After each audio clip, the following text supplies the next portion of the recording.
nessa nova vida já não há diferença entre grego e judeu, circunciso e incircunciso, bárbaro e cita, escravo e livre, mas Cristo é tudo e está em todos.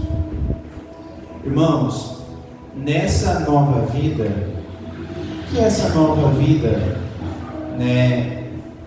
que Paulo está falando? Essa nova vida que nós vivemos em Cristo, essa nova identidade que o Evangelho nos traz, essa nova identidade, essa nova nacionalidade. Ele vai dizer, que não há grego, não há judeu, não há bárbaro, não há cita, ou seja, não há diferença entre nós. Nós agora, como sendo nova criatura, nós temos a mesma nacionalidade, somos participantes do mesmo reino. Ou seja, um bárbaro, um romano, um judeu, um grego, na forma humana, no velho homem, eles tinham uma nacionalidade diferente do outro. Agora, no reino de Deus, não. No reino de Deus existe apenas uma nacionalidade. E por que Paulo está dizendo isso aqui? Porque naquela época, um cidadão romano, ele tinha mais regalias, ele tinha mais direito do que os outros. Então, ele está querendo dizer, e os gregos também, eles tinham uma certa posição de filósofo, de sabedoria, que dava para eles um poder, um status, onde os bárbaros, onde os citas, onde os judeus eram desprezados. Se tratando de sabedoria humana, os gregos, os romanos, estavam acima. Então o que ele vai dizer? Deus não tem ninguém preferido, Deus não prefere ninguém, Deus não tem filho preferido. Para Deus é uma coisa só. Se você é grego, se você é judeu, se você é romano, se você é bárbaro, tanto faz.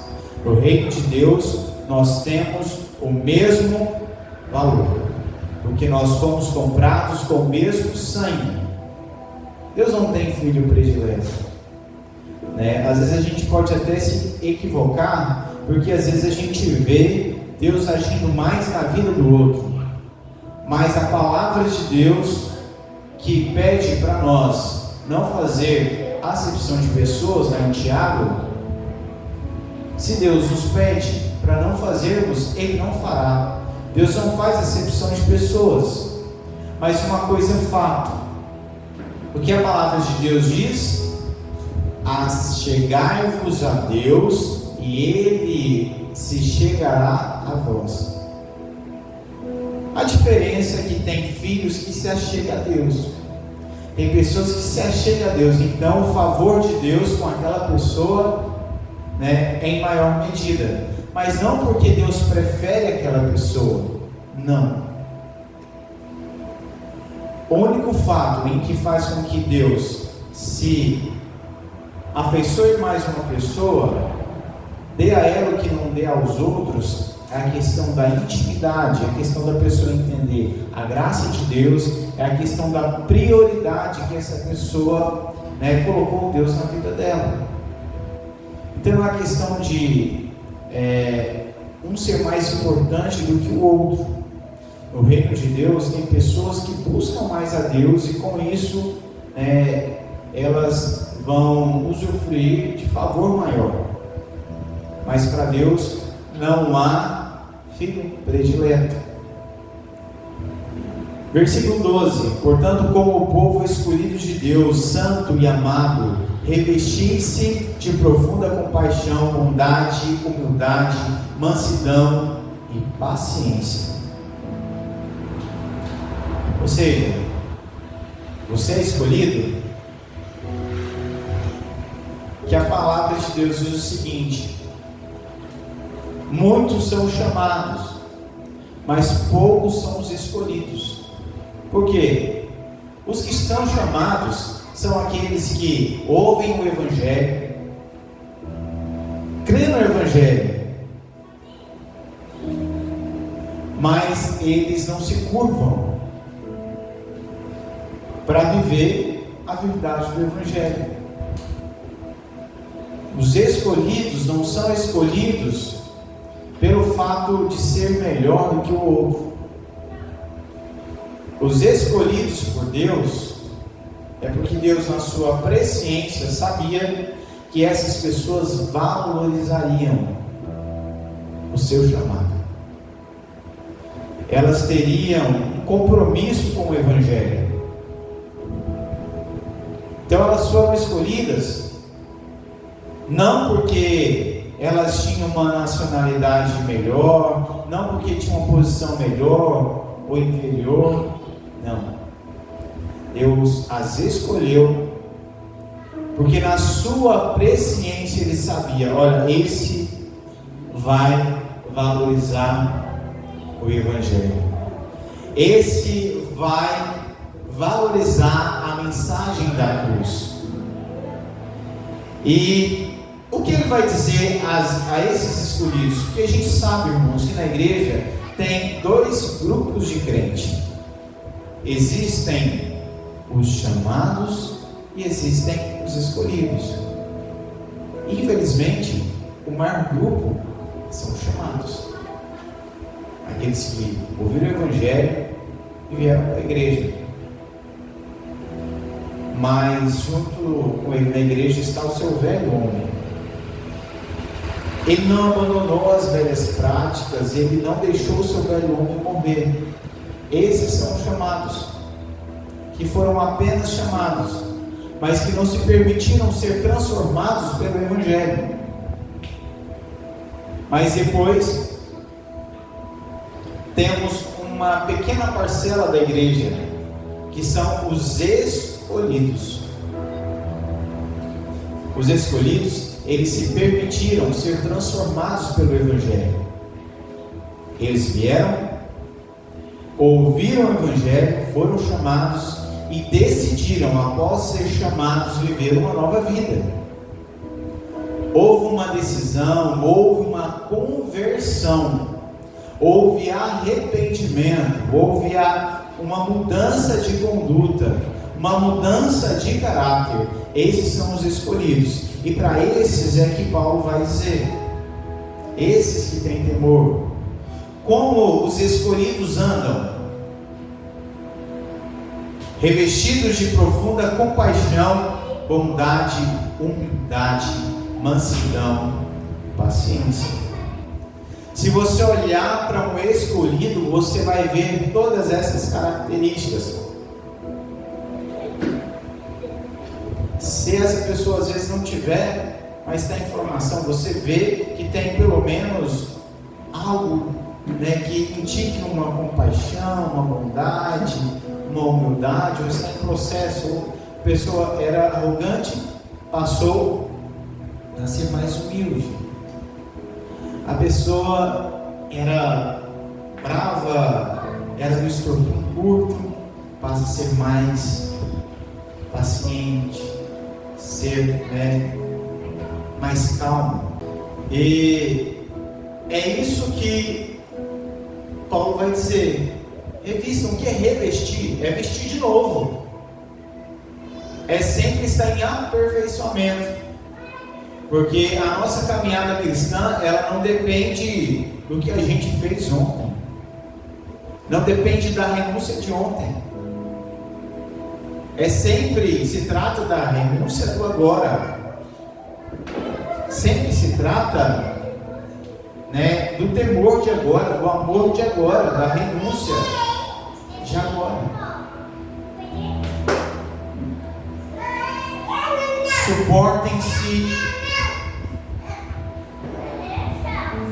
Suportem-se uns aos outros e perdoem as queixas que tiverem uns contra os outros. Perdoem como o Senhor lhes perdoa. Ou seja, um escolhido, ele é humilde, tem profunda compaixão pelo seu irmão, ele é manso, ele é paciente. E sendo assim, paciente, só uma pessoa paciente consegue suportar. Você já viu quando você vê uma pessoa que tem paciência, às vezes a pessoa diz o seguinte: como que você consegue aguentar isso? Como que você consegue se submeter a essa situação? Isso é suportar. O escolhido, ele suporta. E aí vai dizer, suportando as queixas uns dos outros. Sabe o que é queixa? A definição de queixa é o seguinte: expressão de ressentimento ou de desagrado ao nosso respeito. Quando alguém se queixa de nós, essa pessoa está dizendo que ela tem um ressentimento ao nosso respeito e que ela não está agradando da nossa conduta. Ela está dizendo para nós que nós fizemos algo que a feriu, que a magoou, que a contrariou. E às vezes, muitas das vezes, a gente não quer suportar essas queixas. A gente quer falar as verdades. Mas agora você vai me ouvir. Você falou o seu lado, agora eu vou falar o meu. Você falou o que eu fiz com você, agora eu vou te falar o que me levou a fazer isso com você.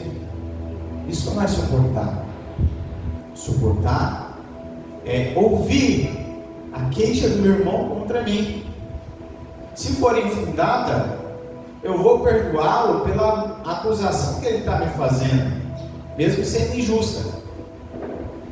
E se tiver uma falha da minha parte, eu vou reconhecer e pedir perdão. Isso é suportar. E você pode ter certeza que sempre tem um reclamão por aí, que nada está bom para ele. Você conhece alguém assim? Que tudo que você faz está ruim, nada está bom. Sempre vai ter gente assim. É normal. E a Bíblia manda que a gente suportar. Porque qual que é a nossa tendência? É explodir. Eu não aguento tanta queixa, tanta reclamação. Deixa eu falar umas verdades. Deixa eu dar um basta nisso. Aí o que a Bíblia diz? Suporta as queixas uns dos outros. E depois ele vai dizer: perdoar como o Senhor perdoa. Aqui pega para o nosso lado, porque isso a gente falha, e muito. Sabe o que acontece? Deus nos perdoou, sendo Ele Deus que nos criou, que nos formou e que nós pecamos contra Ele. Nós éramos inimigos dele, e Ele mesmo assim ofereceu o seu Filho para morrer em nosso lugar, para pagar a nossa dívida. Se nós deixa eu te dizer um negócio: a pessoa que mais te feriu na sua vida, ela merece o seu perdão. Sabe por quê? Maior dívida tínhamos nós para com Deus. Vamos pensar um pouco, porque nós não somos perfeitos. Eu te desafio a ser honesto com você mesmo. Os conflitos que nós envolvemos, a gente pode estar certo que a gente não tem 100% de razão. Em alguma coisa a gente falhou. Às vezes o outro foi injusto, mas a gente nunca é 100% com ninguém, irmãos. Agora Deus foi 100% com a gente, justo, fiel, verdadeiro, misericordioso. E nós não podemos ser misericordiosos com o nosso irmão. Aquela questão do credor incompassivo é direitinho para o inferno. Aquela parábola diz: amarraram esse credor incompassível e lançou nas trevas exteriores, onde há gemer e ranger de dentes.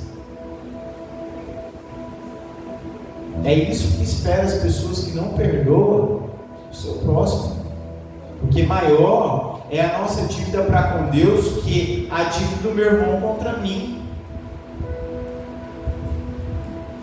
Versículo 14: acima de tudo, porém, revistam-se do amor, que é o elo perfeito.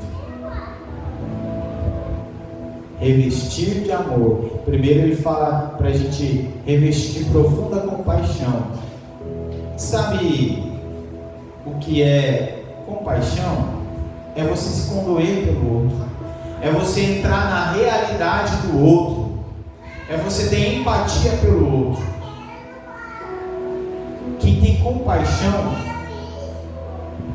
essa pessoa, ela se coloca no lugar do outro e sente a dor do outro.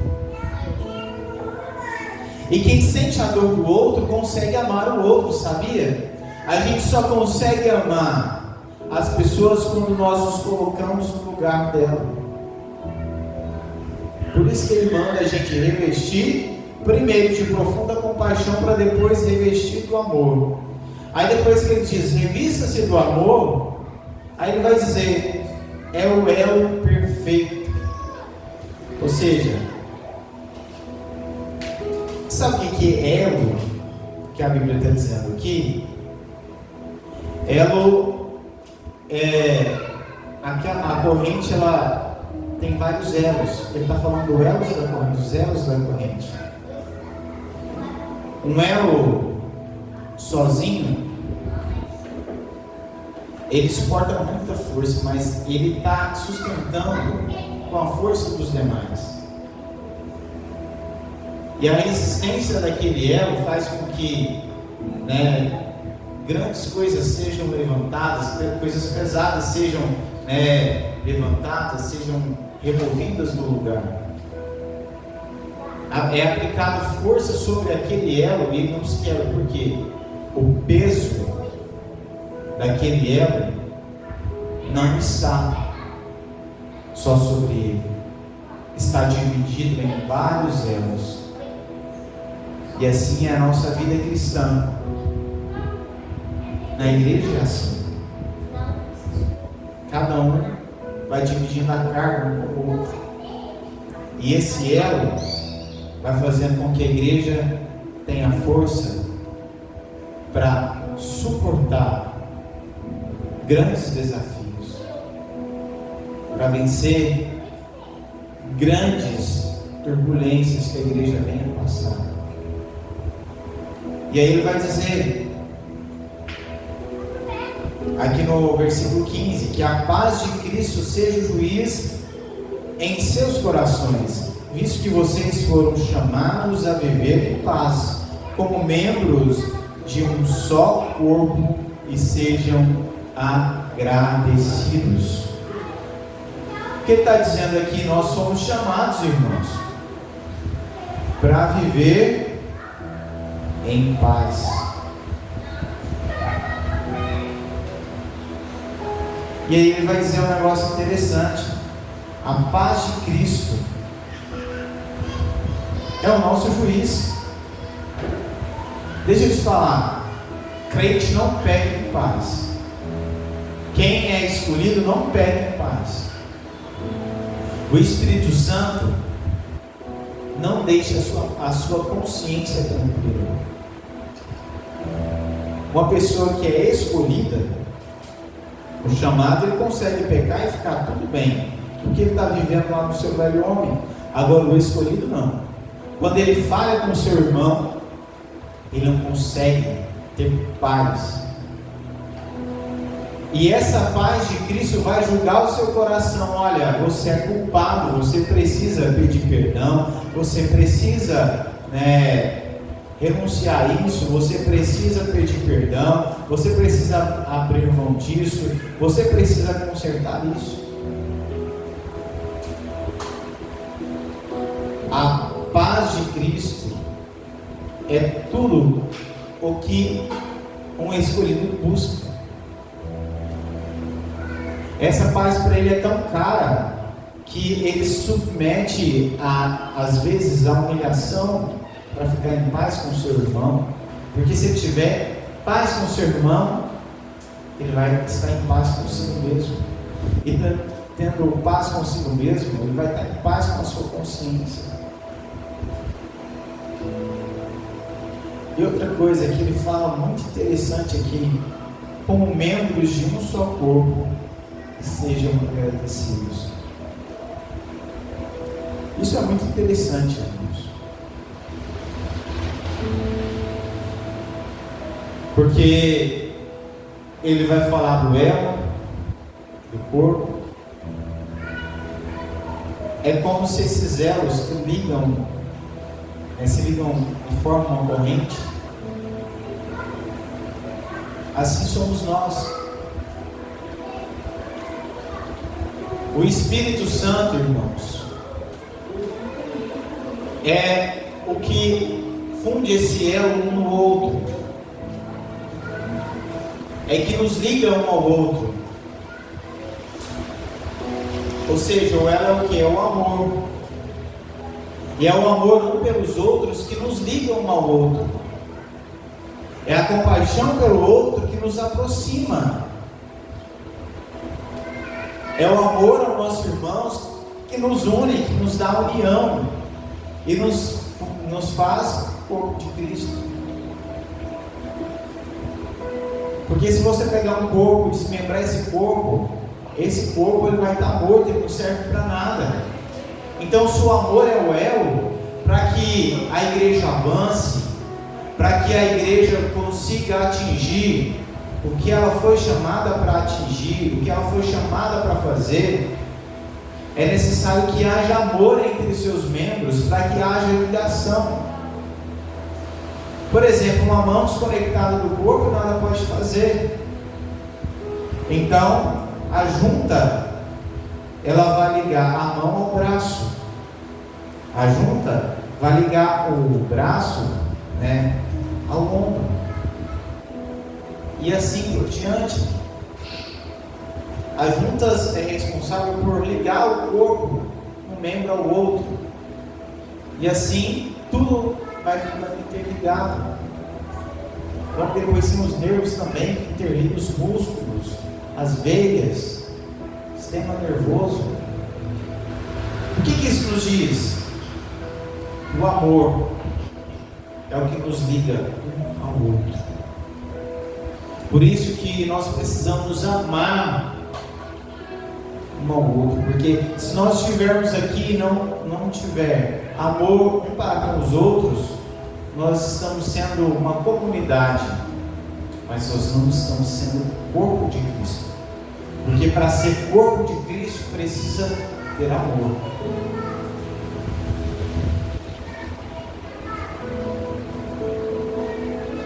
Versículo 16: habite ricamente em vocês a palavra de Cristo, ensinem e aconselhem-se uns aos outros com toda a sabedoria, cantem salmos, hinos e cânticos espirituais com gratidão a Deus em seus corações. Sabe o que ele vai dizer? É uma coisa interessante, que a palavra de Cristo habite na sua mente.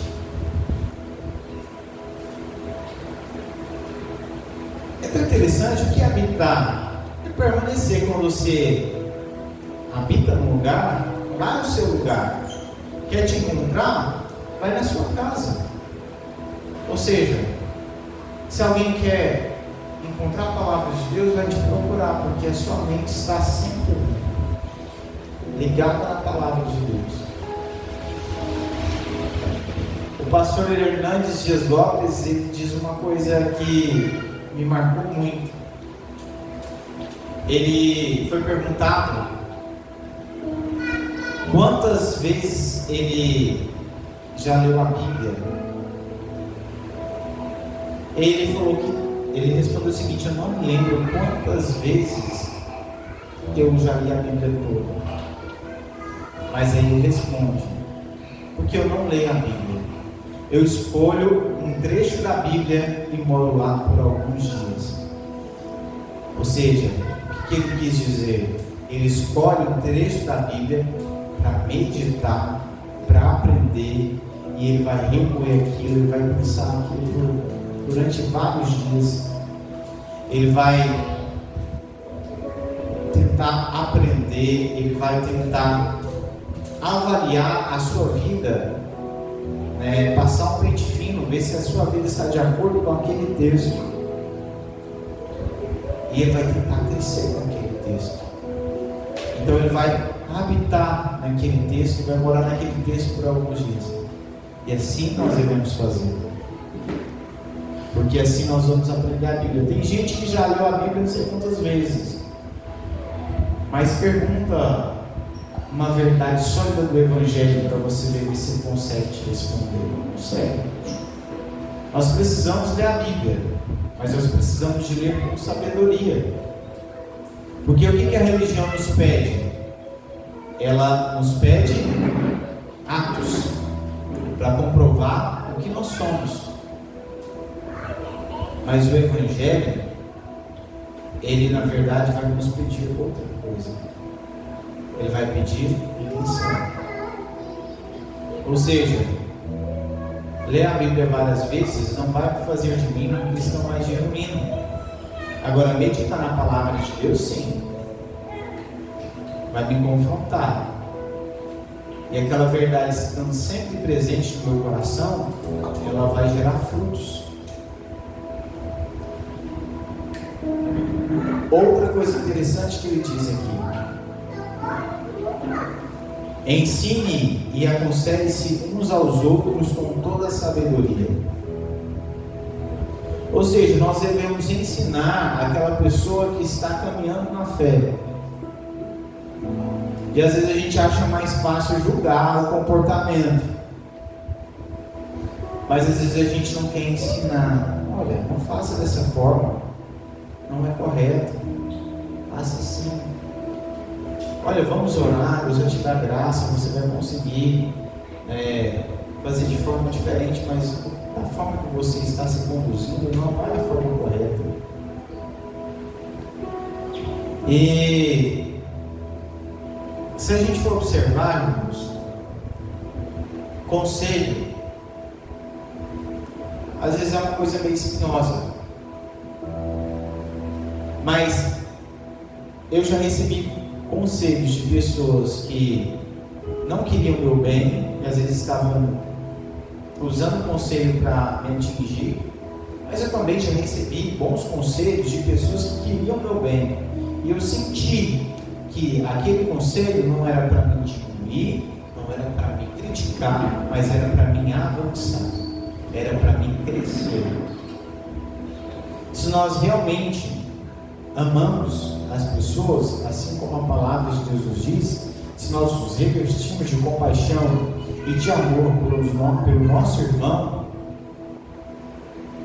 a gente sente quando uma intenção é verdadeira. Então, se a pessoa sentir que a sua intenção está recheada de amor e de bondade, ela vai aceitar o seu conselho, porque até a forma de falar de quem ama é diferente. É com cuidado.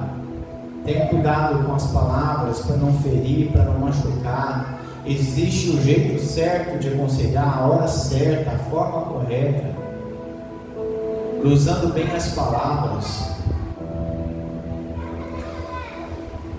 E outra coisa que ele diz aqui também, ainda no versículo 16: cantem salmos, hinos e cânticos espirituais com gratidão a Deus em seus corações. Irmãos, se nós quisermos vencer a nossa natureza pecaminosa, vencer esse mundo corrompido, nós precisamos cantar salmos, orar salmos, cantar louvores a Deus.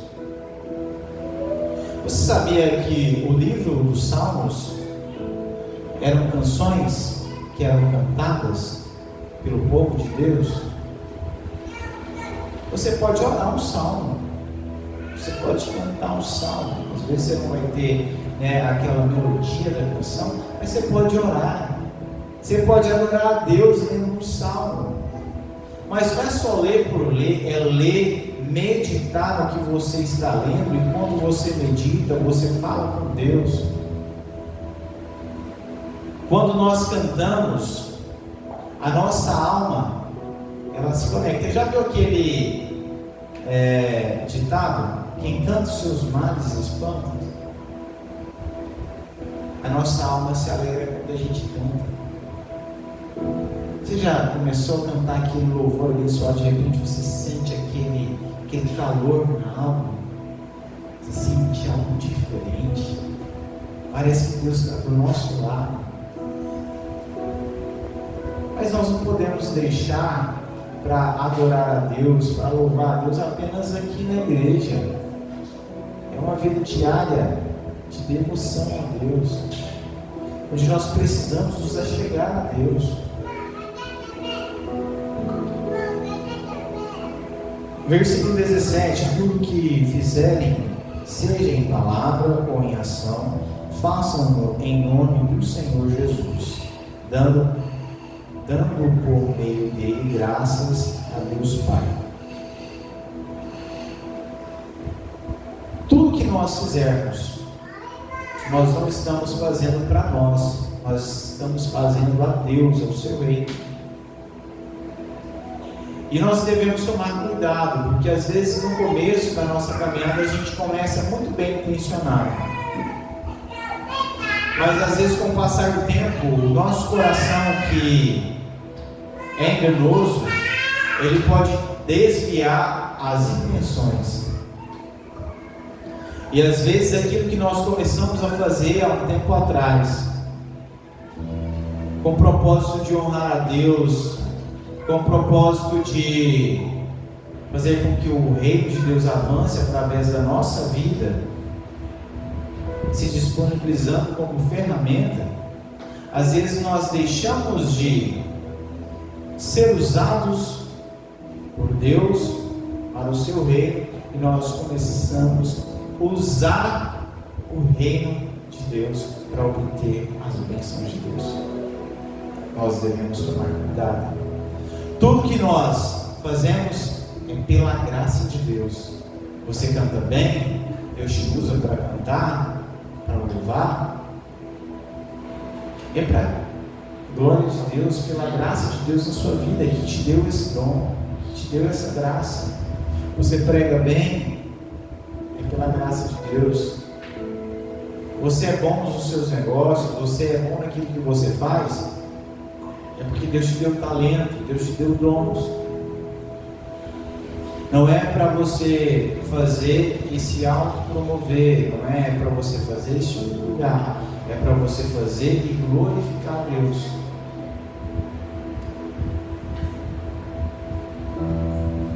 Versículo 18: mulheres, sujeitem-se aos seus maridos como convém a quem está no Senhor. A mulher que ela está em Cristo, ela sujeita ao seu marido. O que é se sujeitar? Quando você se sujeita, você está entregando o domínio da sua vida a uma pessoa. E a Bíblia nos diz isso, porque infelizmente hoje nós vivemos uma sociedade que prega o empoderamento feminino, onde a mulher não pode se submeter ao homem, porque isso é machismo. A mulher ela não pode se submeter ao marido, porque isso é abuso. Não, cada um tem o seu papel. Lá em 1 Pedro, capítulo 3, versículo 1, a palavra de Deus diz o seguinte: do mesmo modo, mulheres, sujeitai-se cada um ao seu marido, a fim de que, se ele não obedece a palavra, seja ganho sem palavras pelo procedimento de sua mulher. Sabe o que Paulo está dizendo? Na verdade, Pedro está dizendo aqui que se uma mulher cumprir a palavra de Deus, seu marido pode até não crer na palavra, mas pelo seu procedimento de viver pela palavra, de viver a palavra, seu marido será ganho pela atitude da mulher. Que ele vai olhar para a mulher e vai ver o seu procedimento. Mas aqui não tem mandamento só para a mulher, não, irmãos. Tem para os maridos também. Tem para os maridos também. Maridos, amem a sua mulher e não as tratem com amargura. Irmãos, Deus manda a mulher se submeter ao homem, não é para que o homem venha subjugar a mulher e maltratar a mulher. Porque o mesmo Deus que manda a mulher se submeter, manda o marido amar. Porque quem ama não trata a pessoa com maldade. Quem ama não é ditador. Quem ama não é agressivo. Quem ama não é injusto. Quem ama, na verdade, não vai usar essa autoridade que Deus deu para fazer outra pessoa sofrer. Filhos, obedeçam a seus pais em tudo, por isso agrada ao Senhor. Ou seja, é dever nosso obedecer aos nossos pais.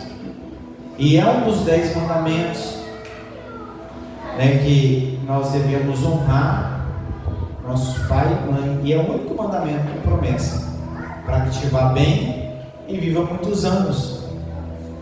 Tem gente que vai muito mal na vida, está indo muito mal, as coisas estão indo de mal a pior, porque não honra pai e mãe. Tem gente que não respeita pai, não respeita mãe. Com os nossos pais, a gente não fala de qualquer jeito. Com os nossos pais, a gente tem que usar as palavras. Às vezes a gente dosa muito bem as palavras para falar com o prefeito da cidade, para falar com pessoas que têm autoridade na cidade, Mas o nosso pai, nossa mãe, ele está acima dessas autoridades. Então nós devemos honrá-los. Porque se nós quisermos viver bem e ter vida longa, quem aí quer viver bem e ter vida longa? Todo mundo. Então nós devemos honrar os nossos pais. E também tem responsabilidade para os pais aqui, Pais, não irritem seus filhos para que eles não se desanimem. Porque, irmãos, a autoridade que Deus nos deu, nós devemos saber usar. A autoridade é uma coisa muito perigosa. É muito fácil quem tem o poder na mão ser tentado a ser tirano em algum momento, ser autoritário. Nós, como maridos, como pais, nós precisamos ter este cuidado. Porque às vezes, sem vigiar, a gente, às vezes, pelo calor do momento, às vezes a gente está fazendo com que nossos filhos venham se irar contra nós por causa da nossa falta de cuidado ao corrigir. Precisa corrigir? Precisa aplicar disciplina? Precisa e deve. Só que isso deve ser feito de forma sábia, para que nós não venhamos irritar. O que é irritar? Fazer com que eles fiquem, na verdade, contrariados, se sentindo injustiçados pelaquela correção que nós aplicamos, pelo nosso posicionamento de liderança sobre a vida deles. Escravos, obedeçam em tudo aos seus senhores terrenos, não somente para agradar os homens, quando eles estão observando, mas com sinceridade de coração, pelo fato de vocês temerem ao Senhor. Irmãos, ele está falando aqui para cristãos que naquela época a escravidão era permitida. Não era uma escravidão como a gente conhece, que foi o nosso país. Porque existem 3 tipos de escravidão. escravos que nascem escravos, escravos que contraíram dívidas, e escravos que foram aprisionados depois de uma guerra. O país onde eles estavam habitando perdeu a guerra e eles se transformaram em escravos, porque eles foram conquistados. Naquela época, a maioria dos escravos eram escravos de guerra e pessoas que não poderiam pagar suas dívidas, e se tornou escravo para pagar aquela dívida. E o escravo era comum, por isso que Paulo estava falando, porque o Evangelho, irmão, não veio para destruir a forma que a sociedade se organizava. Ele veio para salvar a nossa alma. E ele não veio trazer sangue, porque se ele dissesse aos escravos para se rebelar contra a escravidão que eles estavam sendo submetidos, ia gerar tudo, menos mudança de vida interior. Então o que ele está dizendo? Se submetam, sejam como escravo, não façam o que deve ser feito só com o Senhor está perto. Agora, no nosso contexto hoje não existe mais escravidão, então vamos trazer isso pelo quesito de empregado, patrão. Vamos trazer isso para a nossa realidade, patrão e funcionário. Ou seja, nós devemos fazer o que é certo, não é só quando o nosso patrão está do lado, para que ele venha reconhecer o que a gente faz. A gente deve fazer o que deve ser feito, porque nós, como cristãos, nós precisamos fazer o que deve ser feito, onde na vista das pessoas. Nós fazemos o que é certo, não é para servir, nós sermos vistos fazendo o que é certo. Nós fazemos o que é certo porque nós zelamos pela justiça. Nós temos fome e sede de justiça. Então nós fazemos o que é certo. Se tiver pessoa vendo, tudo bem. Não é proibido ver a gente fazendo o que é certo, não. Até bom, serve como exemplo. Mas nós não fazemos para ser visto, nós fazemos porque nós temos um compromisso com o que é certo. Tudo o que fizer, faça de todo o coração como para o Senhor e não para os homens. Tudo que nós fazemos, seja na nossa vida secular, seja na igreja, faça como se você estivesse fazendo para Deus. Você trabalha numa empresa, trabalha como se você estivesse trabalhando para Deus. Você tem um cargo na igreja, mas eu não estou gostando do jeito do pastor. Você está fazendo para Deus, você não está fazendo para ele.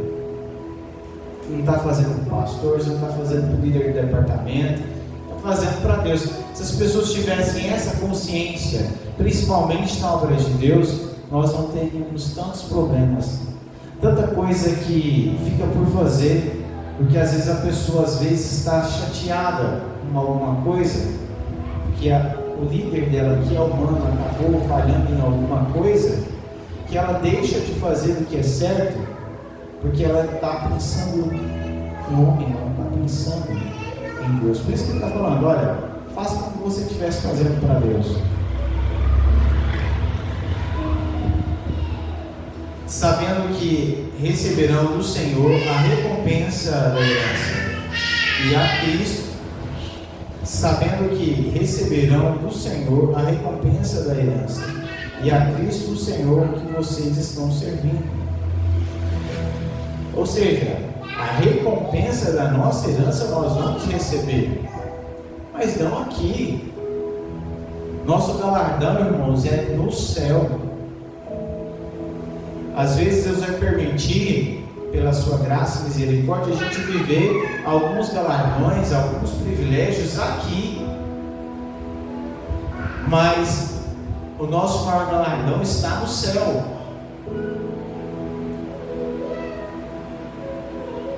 Quem comete injustiça receberá de volta injustiça, e não haverá exceção para ninguém. Está fechado com chave de ouro. Vamos trazer isso aqui para a gente entender melhor a lei da física. Na lei da física, irmãos, existe a lei da ação e da reação. O que é essa lei? O que eu faço provoca uma reação. E no reino de Deus, no reino espiritual também é da mesma forma. Se eu cometo uma injustiça, independente que eu seja conhecedor, independente que eu tenha cumprido tudo até aqui, eu vou colher essa injustiça. Por isso que ele diz: quem comete injustiça receberá injustiça, e não haverá exceção para ninguém. Ah, mas eu já fiz tudo certo, eu sempre fui justo, agora que eu errei. Não, porque a lei de Deus, ela não tem meio termo. Ela funciona igual a lei da física. Cometeu injustiça, vai colher injustiça. E não tem como fugir. Se você for injusto em alguma coisa, essa injustiça ela vai te alcançar, o preço disso vai chegar para você. Ah, mas eu agora estou vivendo na graça e o que eu faço não faz mais diferença. Não, a graça perdoa o seu pecado que você não é capaz de pagar. Agora, as injustiças que nós cometemos aqui, nós vamos pagar por ela. Olha o que aconteceu, por exemplo, com Davi. Deus perdoou o pecado dele. Deus deixou que ele permanecesse como rei. Usou de misericórdia para com ele, poupou a vida dele. Agora, as consequências vieram. Foi Davi um homem segundo o coração de Deus que cometeu a injustiça. E ele também recebeu a injustiça por causa disso, por ter matado Urias. A espada não apartou da casa deles. E seus próprios filhos, mataram um ao outro. Nós temos Absalão, que matou Amnon. E depois Absalão perseguiu a Davi, querendo matá-lo. Então, irmãos, nós devemos tomar cuidado. Porque às vezes tem pessoas que acham que porque o fato dela servir a Deus, ela está liberada para fazer uma injustiça que só hoje não vai dar nada não. Vai dar. Quem comete injustiça, olha injustiça. Amém?